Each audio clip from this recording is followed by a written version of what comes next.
Sot njerëzit që prioritet e kanë famën, janë të gatshëm dhe janë në gjendje me sakrifiku identitetin, personalitetin, po dhe vlerat e tyne. Realisht, ky një mesazh për trit është i gabum, është një gabim, një edukat e gabume, sepse po i dërgojmë mesazh që kur është në pyetje fama, karakteri s'ka rëndësi. Edhe për me bë famë, thjesht je i lirë, pa kontrollu vetveten, pa kontrollu, ndoshta pa e menaxhu vetveten me bë gjithçka, thjesht me arrit famën. Mendoj po, na me një formë shumica për nesh bëhemi servel të famës, apo kupton? Edhe mo nuk po mlohet kjo, unë e dëgjova me një intervist dje në Shqipni, në Top Albania Radio, ku vetë moderatori tha unë jam servel edhe më ka hecë shumë përpara, sepse kom fitu pe kësaj.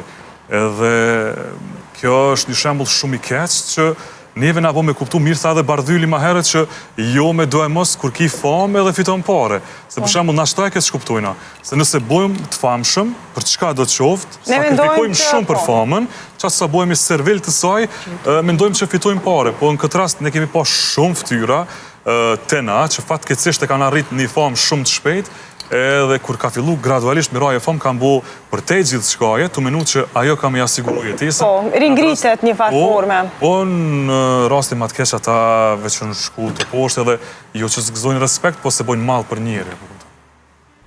Ndoshta për famë të rritë për ullin vetën deri në ato nivele që ndoshta po ju japin edhe një mësim të keq gjithë të tjerëve që po i shohin, sepse po mendojmë se ndoshta me ato sjellje mundesh me boj famshëm, me ato postime, me ato video të cilat po bëhen virale dhe nuk ka kurfar ndikimi, ndoshta diçka që t'jep ty që të mëson diçka për mirë, po ndoshta vetëm për keq, dhe kështu e kanë marrë këtë pjesën që nëse ti bën një postim jo të duhur, atëherë bëhesh i famshëm shumë shpejt. Kështu që kjo më nuk më pëlqen as pak. Në vend se ndoshta të jetë diçka edukative, mësimore, atëherë ata shkojnë dhe bëjnë ndoshta një postim që nuk ja vlen as me u po asnjëherë, edhe me ato po bëhen famshëm. Mirë, po kjo ndoshta po krijon rrethi shoqëror. Në rolin e gazetarit, te puna e estetiste, a kishe bo gjithçka personalisht për me të hecë biznesin? Jo, asnjëherë. Asnjëherë, as nuk e bëj, as e kam bë asnjëherë. Në fakt edhe njihem për këtë pjesë. Nëse vjen një paciente jo vetëm për pjesën e estetikës, po edhe si stomatologe që jam, nëse vjen dhe thotë unë po du me i bë gjitha dhëmbët faceta, apo po du me i mbush mollzat, buzët, çfarë do qoftë, nëse nuk ka nevojë, asnjëherë nuk e pranon.